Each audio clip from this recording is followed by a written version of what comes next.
Hi, favorite teacher. I'm Tori from Next Day Teaching, where I give you classroom management tips and strategies that you can use tomorrow.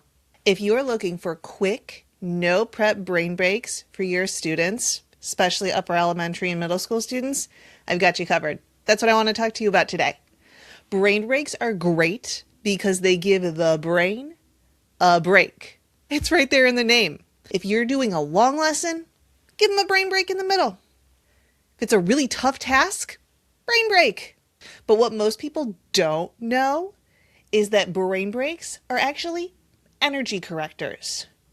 You got sleepy students, we're talking period 1 on a Monday, brain breaks will give them more energy.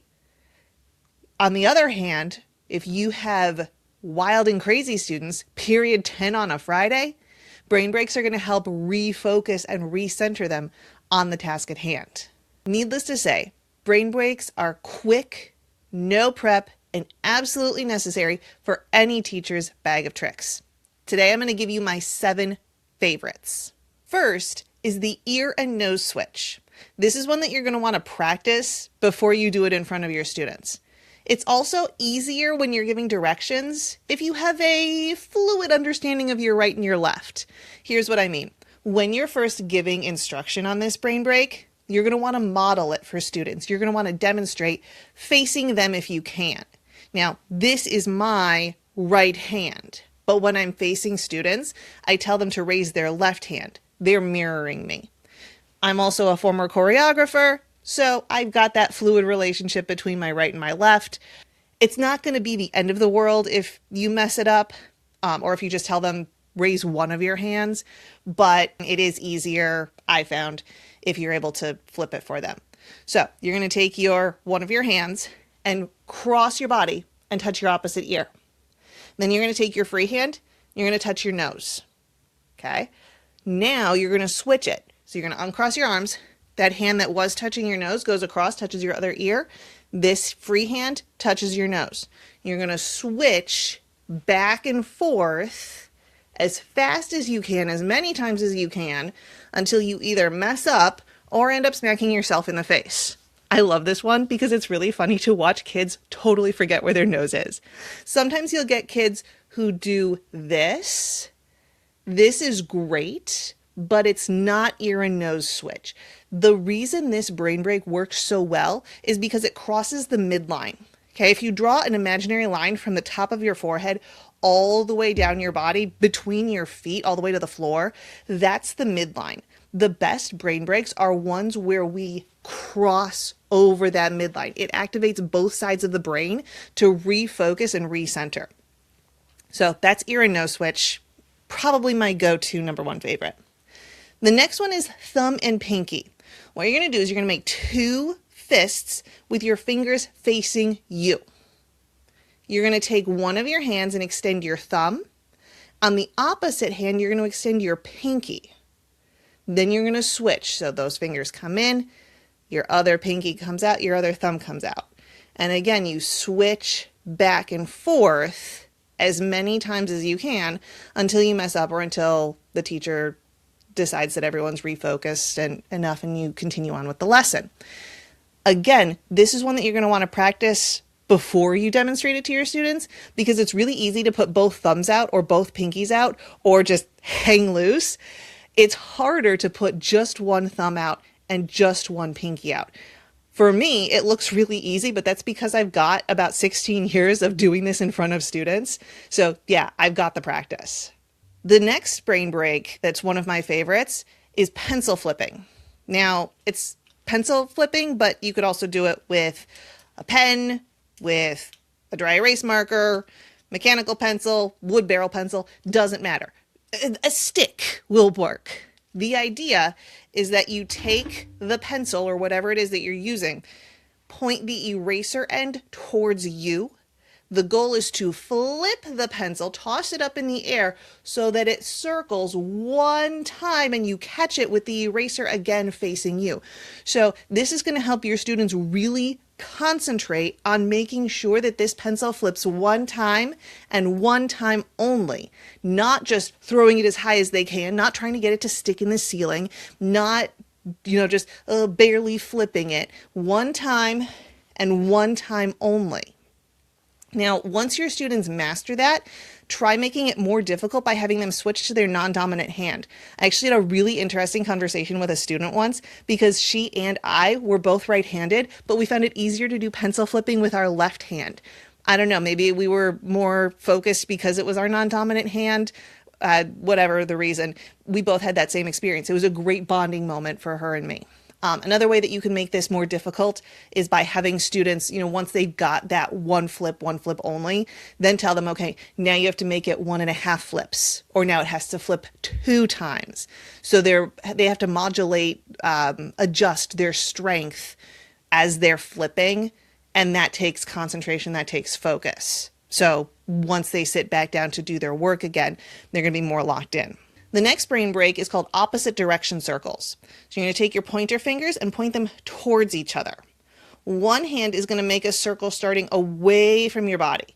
So you're going to do a big circle. It goes out, down, towards you, and back up. Okay, while you're doing that, the other hand goes in the opposite direction. It starts towards your body, goes down, away, and back up. So it looks something like this. This one again takes practice, but as you can see, you can get it. If kids say, oh, this is really easy, look at me, I'm going so fast, they're probably doing the wheels on the bus thing and they're actually just going the same direction with both fingers. If they're doing it right, it's going to slow them down and they're going to have to go slower. One side of the body's doing one thing, the other side of the body's doing the other thing. It's the whole pat your head and rub your tummy at the same time. Up until now, the brain breaks that we've been talking about have been individual. They just require a student and maybe a pencil. This next brain break is my favorite partner brain break. It's called Say 21. So this can be done with 2 people. It can be done even in a group of 3, or you, the teacher, can jump in and be a student's partner. The idea is that between you and your partner, you're going to count from 1 to 21. And the goal is to be the person who says 21. You win if you say 21. Each person can say 1 or 2 numbers. So you're going to decide who starts. That person can either say 1 or they can say 1, 2. Now let's say that I'm starting and I say 1. The next number would be 2. So my partner can say either 2 or they can say 2, 3. So let's say I say 1, my partner says 2, 3. I say 4, my partner says 5. I say 6, 7. Come on, you knew it was coming. My partner says 8. I say 9, my partner says 10. It continues until somebody says 21.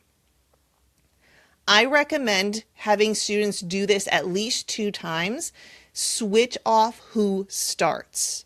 That way they can't say, oh, I never win because I always go second. There is a trick to this one. If you figure it out, let me know in the comments.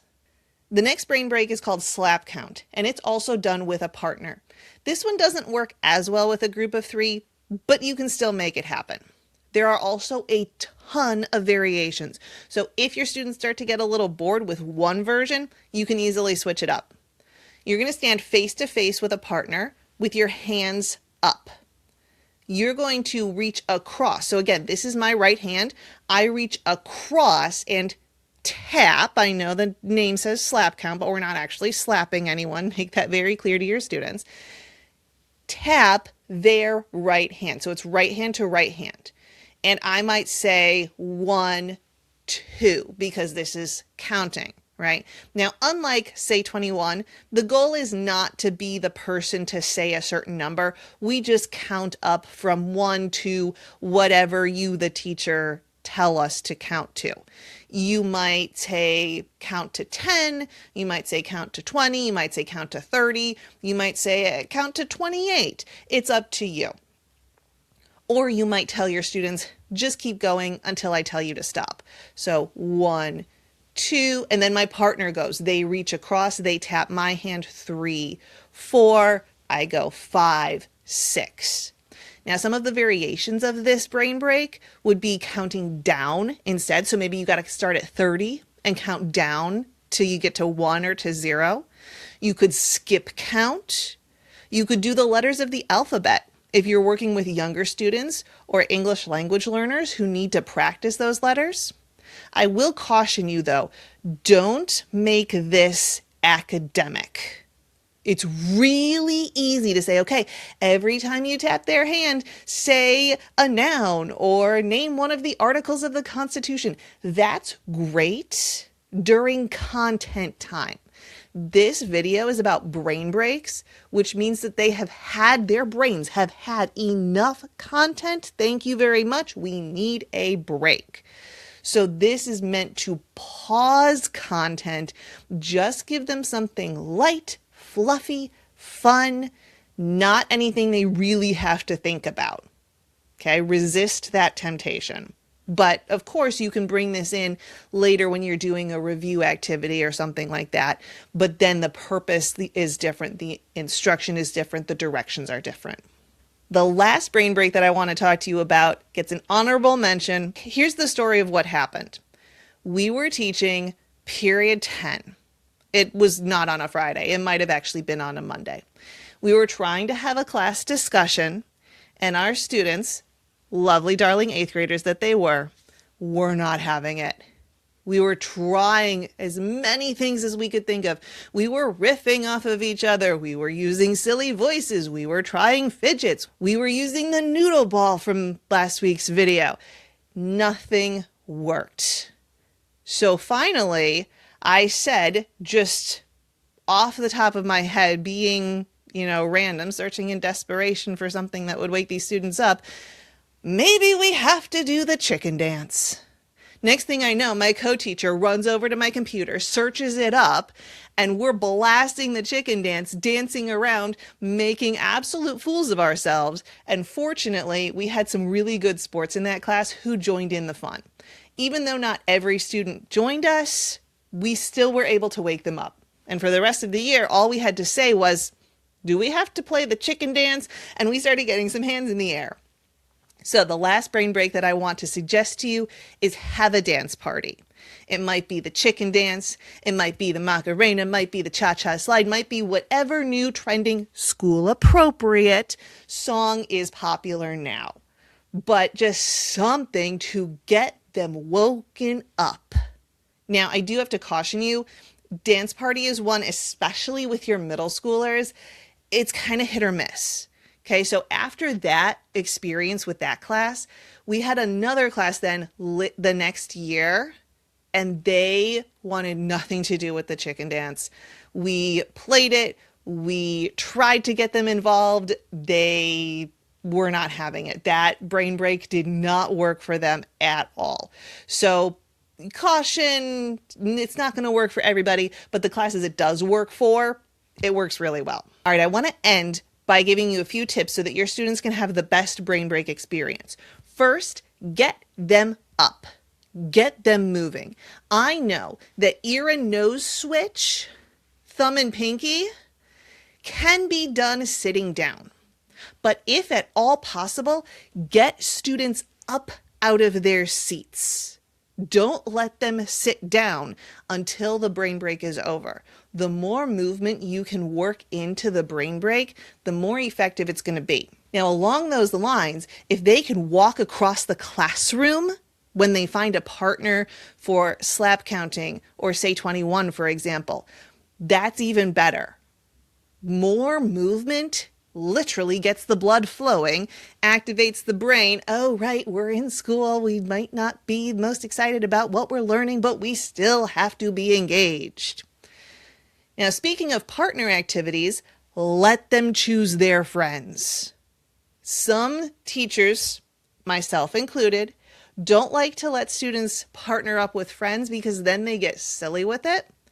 But remember, the whole point of a brain break is to re-engage their brain because they have been disengaged. They're thinking about something else. If they're not thinking about what you asked them to think about, They're thinking about something else. They're thinking about what they had for breakfast. They're thinking about the fight they had with their parents. They're thinking about the homework that you may or may not assign. They're thinking about the test they have in their next class. They're thinking about, gee, I wish I was at home sleeping or playing video games. But either way, they're not thinking about what you're asking them to do. So let them pick their friends, because then they're going to re-engage. Oh, right, we're in school. This is where we do school things. And bonus, you're going to be the cool teacher who lets them partner with their friends. So they're going to be more willing to work with you. All right, next tip, practice the brain break yourself first, especially those individual ones. This looks really easy when Tori does it on the computer screen, but if you actually try it, it's pretty hard. It's kind of humbling how many times you forget where your nose is, or where your ears are, or which is your right and which is your left. So practice it first yourself before you introduce it to your students. When you introduce it to your students, model, model, model. Show them what you are asking them to do. And don't assume that just because you did it yesterday, they're gonna remember it today. Just because you did it last week, they're not gonna remember it today. Unless and until you do this particular brain break repeatedly, every single day, for a week. Maybe then you can say, all right, find a partner. We're doing say 21, do it twice, go. But that's like months down the line of regularly using this brain break. Err on the side of giving them more direction and more repetition and more clarification about how we're not slapping our partner's hands. The goal is not to make our partner's hands red. We are gently tapping. The goal is to go across. It is not to slam down as hard as we can on our partner. The more you do that, the more successful they will be at actually remembering the purpose of this activity, which is not just to have fun, it's to re-engage the brain.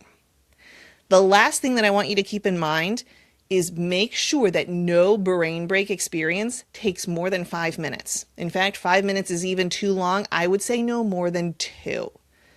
Because, especially if they're with their friends, they're going to start getting off track. They're going to start getting silly with it. Their brains are not going to be able to handle doing this one repetitive movement over and over again for 5 whole minutes. Okay, so the idea behind brain breaks: get in, get it done, get out, get on with your day.